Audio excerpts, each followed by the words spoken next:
Hey folks, this is Peter Boykin. I'm running for Lieutenant Governor of North Carolina. I figured, look, I might as well come on, maybe one of my drives home.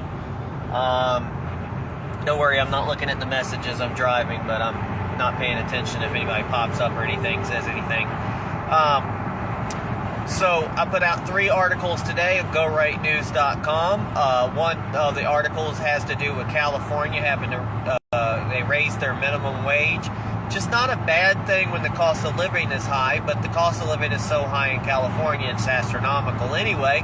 How can anybody afford to live there? It's probably why there's so many homeless people on the streets in California, and there's people in Seattle. Any Democrat-run place turns out to be a shithole. Yes, shithole. That's the reason why you don't want the Democrats running things. Doesn't mean that they don't have a good couple of things that might be considered, because a broken record, or, well, a broken clock can work twice a day. But California fast foods having to raise their prices. I think it's like a $16 cheeseburger meal. You know, I remember they keep raising the prices of everything. You know, McDonald's is cheap. It's still cheap. The food at least is, but the food prices are not cheap, and they keep increasing everything higher and higher and higher and higher, and their quality sucks. Da-da-ba-ba-ba, McDonald's sucks. They're not endorsing me now. So that's been going on. The other thing is, there's an article found about Donald Trump. Donald Trump is surging again in polls, especially in battleground areas, battleground states, some areas that Joe Biden supposedly, air quote, won. And Donald Trump is kicking butt. I don't know why anybody would think that any other candidate for president would be a good candidate. Chris Christie, step down, you fat. Okay, and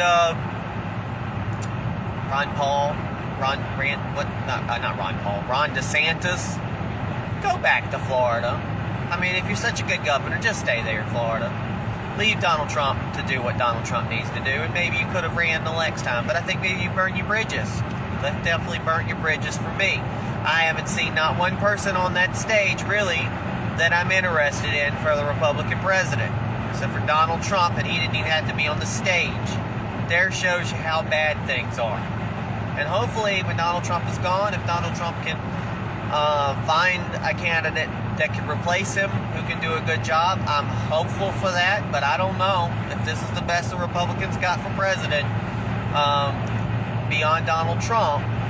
I don't know, folks. We definitely can't have another Biden. I think some people said that Barack Obama was shadow puppeting for Biden. We don't know. All I know is Biden can't even keep his balance. So, Donald Trump's doing well. The last item on the agenda is that they just had a huge protest in D.C. that was an anti-Israel protest, a pro-Hamas, pro-Palestine. It's funny how many protesters they have. More people than probably have in the Gaza Strip, taking over an area probably larger than the Gaza Strip. They went and basically, some of them basically said they were doing an insurrection. They hit a huge insurrection in D.C. They destroyed monuments. They were climbing gates to put a Palestinian flag at the White House. They were attacking things. They were doing all sorts of extreme things. But will we hear in the news about how this is a January, I mean, I don't know what day was that, November 5th, 4th? We'll go it down in history of November 4th. Oh, November 4th. Oh, November 5th, or oh, November 6th, or whatever day it was. Will it go down? No. But I remember the left saying that January 6th was like another September 11th. Yeah. Few people entered the Capitol, waved the flag, left. And now you got people who were hunted down, lost their jobs, their livelihood, etc., etc. Long-term, 23 years apparently for Enrique. He wasn't even there. But yet these people can come in, and they've already had a group that went into the Capitol And they had to be led into the Capitol. So were the protesters. They were led into the Capitol because you can't get in. Because they said the doors are sealed and everything. So people had to let them in. But no, they want to arrest us. They want to throw people in jail. They want to ruin people's lives, or on the right, call it an insurrection. But let these people do whatever the hell they want to in D.C. And I've always said it. They did it all year before January 6th. They went into D.C. They had massive protests. They took over the park across the street from the White House. They destroyed property there. They burnt a nursery in the church. And everybody, instead of worried about that, they worried about Donald Trump making everybody leave and going across and carrying a Bible. And, oh, he had it upside down. Every president has really took that photo op, and he knew that was the way to get those people out. They shouldn't have been there. Joe Biden's had to keep people back from the White House gates. It's gotten worse and worse. How much protection you have to have. How much farther back you have to be from the People's Palace, or whatever they call it, or the White House. So they've gone through. It's gone through hell. But these people will not get in trouble.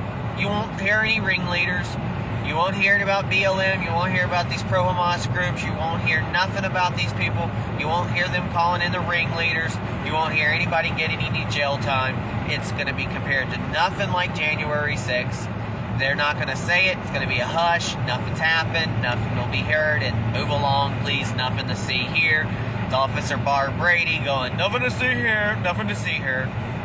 I'm going to tell you one thing. If I'm Lieutenant Governor, there ain't a lot of things I can really do as Lieutenant Governor, because honestly, it's just about your voice, really, when you're Lieutenant Governor, the powers of governorship. But I'm going to keep complaining and keep arguing and keep pushing for changes and things to do to protect us under the Constitution, and pointing out these kinds of double standards. If you elect me, you've got somebody who will work hard. And I'm the Paul Revere. Then the bullshit is coming. The bullshit is coming. I'm going to say it. I'm going to say it from my hip. I'm going to say it. If I have to talk about fellow Republicans, I will. That I think they're a swamp. I don't care. I will. I don't like that Tim Moore, now our Speaker of the House, is trying to run for Congress. I don't know the guy personally, but from what I've heard and what I've seen, yeah, no, he probably needs to step down. You want the swamp. Then there's other people who are in there for term after term after term after term, but yet everybody complains, and everybody talks about term limits. They talk about term limits and how they want to do term limits and how they're tired of people being in there too long, and nobody is taking care of the people, and yet they go to elections. People go and they just re-vote for these people, and they don't care about helping new people and new people take over. Again, kind of happened in my election. You got some well-known people, and everybody's pouring the money to those people. Doesn't necessarily mean they're the better candidate. It comes down to money. One guy basically gloats about how he can get around to every single district. Well, you can when you got a bus and you got a lot of money and people are donating to you. Doesn't make you a better candidate. It doesn't make you better at your job when you get into the lieutenant governor. It all looks great, but I've already seen him completely ignore the people because he complains, well, what happened to the Republican Party that I used to know? Oh, where am I going to change this? So now I'm just going to ignore what the people want. And that's what a couple of these individuals running for office. They want to ignore that. They want to ignore the Constitution. They want to ignore that there's other people, out there with different ideas. They don't want to sit down. They don't want to work towards possible compromise in a better North Carolina. They want it their way or no way, right? That's not what a politician